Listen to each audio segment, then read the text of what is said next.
আসসালামু আলাইকুম প্রিয় দর্শক, আমরা এখন মিরপুর বাজারে আছি। এটা শ্রীমঙ্গল রোডে, শায়েস্তাগঞ্জ থানা, হবিগঞ্জ জেলার। বাজারের দৃশ্যটা দেখেন।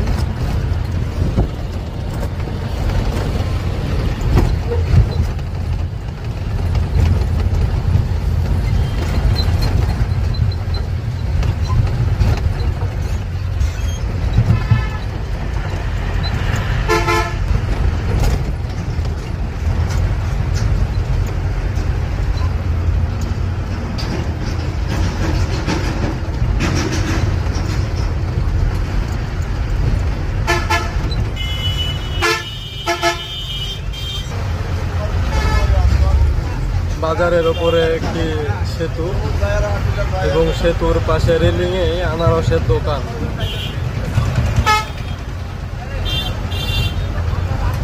এবং সোজা যে রাস্তাটা দেখা যাচ্ছে ডান সাইডের, এই রাস্তাটা হচ্ছে সিলেট মহাসড়কের সঙ্গে সংযুক্ত বলা যায়। এই রাস্তার বাইপাস একটা। আমরা যাব বাম সাইড দিয়ে শায়েস্তাগঞ্জের উদ্দেশ্যে।